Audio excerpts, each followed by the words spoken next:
শ্রেয়াস আইয়ার ভালো নেই কো ভাই, শ্রেয়াস আইয়ার ভালো নেই কো। তোমরা সবাই ওপরওয়ালার কাছে প্রে করো যেন ওপরওয়ালা তাড়াতাড়ি শ্রেয়াস দাকে ঠিক করে দেয় এবং আমরা তাকে আবার গ্রাউন্ডে খেলতে দেখতে পাই। কারণ খবর যা বেরিয়ে আসছে ভাই, খবর ভালো নয়। তার চোট ভালো রকমই ভেতরে হয়েছে, এখনও ভেতরে কিছু ফেটে মেটে গেছে কিনা তা তো খবর পাওয়া যাচ্ছে না। তবে আপাতত 3-4 সপ্তাহের জন্য তো পুরো একদম বেড রেস্ট, মানে ক্রিকেট থেকে পুরোপুরি দূরে। তিনি এখনও আপাতত সিডনিতেই থেকে গেছেন, ওখানেই আছেন। বাকি যে আমাদের রোহিত দা, কোহলি দা, জামাই দা, মানে যারা টি-20 সিরিজে যাদের নাম নেয় তারা সবাই একে একে ফিরে আসছে, কিন্তু শ্রেয়াস দা আপাতত সিডনিতেই আছে। আর রিপোর্ট বেরিয়ে আসছে যে তার লেগেছে ভালোই, এখনও ক্লিয়ার নয় যে বুকে বাঁ দিকে লেগেছে, বাঁ দিকের পাঁজর টাঁজর কিছু ফেটে গেছে কিনা সেটা এখনও ক্লিয়ার নয়। যদি ফেটে মেটে যায় তাহলে তো ভাই এখন লং ব্রেক নিতে হবে, কিছু করার নেই। আর যদি কিছু না ফাটে, মানে ওপরওয়ালার ইচ্ছা যদি ঠিকঠাক থাকে তাহলে খুব তাড়াতাড়ি সুস্থ হবে। কিন্তু বর্তমানে 3-4 সপ্তাহ তো এখন কোনো কথা নাই, এখন মনে হয় ভালোই বেড রেস্ট নিতে হবে, কারণ ভালো রকম লেগেছে ভাই। বলটা যেটা ছিল না, বলটা হাতে লেগে বিশেষ করে পাঁজরে লেগেছে। কালকে ওকে দেখেই বোঝা যাচ্ছিলো অনেক কষ্ট হয়েছে।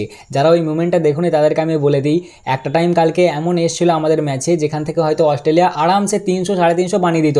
আমরা সকলেই আশা করেছিলাম যে এরা 300 তো বানাবি, কোনো ব্যাপার নাই। কারণ যখন তোমার 183 রান ছিল 33 ওভারে, 3টে উইকেট পড়েছিল, তখন অ্যালেক্স ক্যারি আর ওদের রেনশো মনে হয় দুজন ব্যাটিং করেছিল। আর তার আগেই অ্যালেক্স ক্যারির একটা ক্যাচ ড্রপ করে দিয়েছিল আমাদের প্রসিদ্ধ কৃষ্ণা কুলদীপের বলে। তখনই অ্যালেক্স ক্যারি আর একটু খতরনাক হয়ে গিয়েছিল, যে দুজনেই ভালোই মারছিল।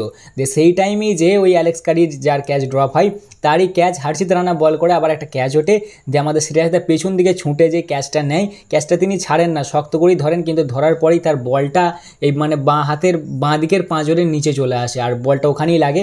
লাগার পরেই সে বলটা ছাড়ে না, বাট ওখানে দেখেই তাকে বোঝা যায় যে ভালো রকম লেগেছে, মানে বলটার ওপরে পড়েছে তো ডাইরেক্ট, ওই জন্য আরও বেশি লেগেছে, ওই জন্যই আরও চাপটা বেশি। যে ফেটে ফুটে গেছে কিনা এখনও তো কিছু খবর পাওয়া যাচ্ছে না যে ফেটেছে কিনা, তবে যতটা সম্ভব যে ফাটিনি ভাই, বেশিরভাগ চান্স যে কিছু ফাটাফুটি হয়নি বা ভেঙে টেঙে যায়নি, মোটামুটি ব্যথা লেগেছে। আশা করি তাড়াতাড়ি যেন ঠিক হয়ে যায়। আর সেই উইকেটটা পড়ার পরেই অস্ট্রেলিয়ার টিম যেখানে 183 রানে 3টে উইকেটে ছিল, তারপরেই 236 রানে অল আউট হয়ে যায়। অ্যালেক্স ক্যারি 25 রানে আউট হয়ে যায়। যদি অ্যালেক্স ক্যারি দাঁড়িয়ে যেত তাহলে মারতো ভাই, খুব মারতো। আমরা যে এত খুশি হচ্ছি, এত রকুর কামব্যাক এক্সাইটমেন্টের সাথে আমরা এত উদযাপন করছি, মানে যা কিছুই করছি তার জন্য কিছুটা ক্রেডিট, মানে অনেকটাই ক্রেডিট দিতে হবে শ্রেয়াস দাকে। আজকে যে আমরা এত খুশি, সিরিজ হেরে যাওয়ার পরেও মনে হচ্ছে জিতে গেছি, এই সব কিছুর পেছনেই ক্রেডিট কিন্তু শ্রেয়াস আইয়ারের। কারণ কাল ওইভাবে ওই ক্যাচটা না নিলে আজ হয়তো আমরা এই খুশিটা সেলিব্রেট করতে পারতাম না, আজ হয়তো রোকোকে নিয়ে আমরা এতটা উদযাপন করতে পারতাম না।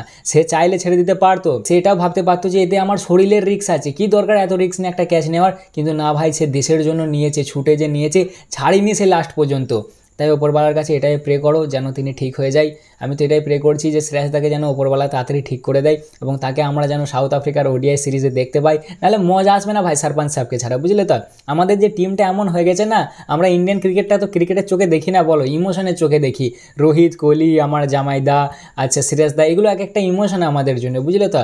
তাই কি বলবো ভাই, এই খবরই এখন বেরিয়ে আসছে, দেখা যাক এবার কি হয়। তাই এটাই ছিল মোটামুটি শ্রেয়াস দাকে নিয়ে খবর। অনেকেই জিজ্ঞাসা করেছিলে যে কি হয়েছে তার। কালকে তো সঙ্গে সঙ্গে ক্যাচটা নেওয়ার পরেই সঙ্গে সঙ্গেই সে হাসপাতালে চলে গিয়েছিলো ভাই, গ্রাউন্ডে ছিল না। যদি বাই চান্স আউট হতো তাহলে ব্যাটিংয়ে অন্য কেউই আসতো, তোমরা দেখতে পেতে, কারণ ওর ক্যাচ নেওয়ার পরেই ও দাঁড়াতে পারছিল না একদম ভাই। যে আমাদের ফিজিও গিয়েছিল তার কাঁধে হাত দিয়ে আবার বাইরে চলে আসে হেঁটে হেঁটে।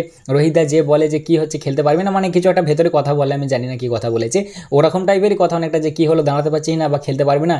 তখন ওকে দেখে বলে, মানে ওকে দেখে বোঝা যায় যে ও বলছে যে না না আমি আর পারবো না, দাঁড়াতে পারছি না। মানে বিশাল লেগেছে, অনেকটা ছুটে গেছে পেছন দিকে। 19শে নভেম্বরে যেমন ক্যাচটা নিয়েছিল না ট্রেভিসের, অনেকটা ওরকম, ওর থেকেও খতরনাক ভাই। অনেকটা পেছনে যায়, প্লাস বলটাও অনেক ওপরে উঠেছিল। অনেক ওপরে ওঠার পর যে ক্যাচটা নেয় না, ক্যাচটা নিয়ে ও ছাড়ে না। ছেড়ে দিলে হয়তো লাগতো না, আর ছেড়ে দিলে হয়তো আমরা এই মোমেন্টটাও পেতাম না, বাট ও ছাড়ে না বলেই ওই বলটাকে ধরে পড়ে আর বলের ওপরে পড়ে। বলের ওপরে পড়ার পরে এবারে বাঁ দিকের এই পাঁজরের নিচেটাই বলটা পড়ে দিয়ে, ওই জন্যে আরও বেশি লাগে ওকে। সঙ্গে সঙ্গে কুলদীপ দা ছিল মনে হয় পেছনে, যে গুড ক্যাচ বলে বলে, বাট ও ভাই কাত হয়ে পড়ে যায় সঙ্গে সঙ্গে, বুঝলে তো। মানে দেখি ওকে বোঝা যায় জায়গায় যে অনেক লেগেছে। আপাতত সে এখনও সিডনিতেই আছে, 3-4 সপ্তাহ তো কোনো কথা নাই, তারপর এবার দেখা যাক যে ভেঙে চুরে কিছু গেছে না। আই হোপ যেন কিছু ভেঙে চুরে না যায়, শ্রেয়াস দা যেন তাড়াতাড়ি ঠিক হয়ে যায়। তাই এটাই ছিল আজকের ভিডিও, দেখা হচ্ছে আবার পরের ভিডিওতে। চলো ততক্ষণের জন্য টাটা।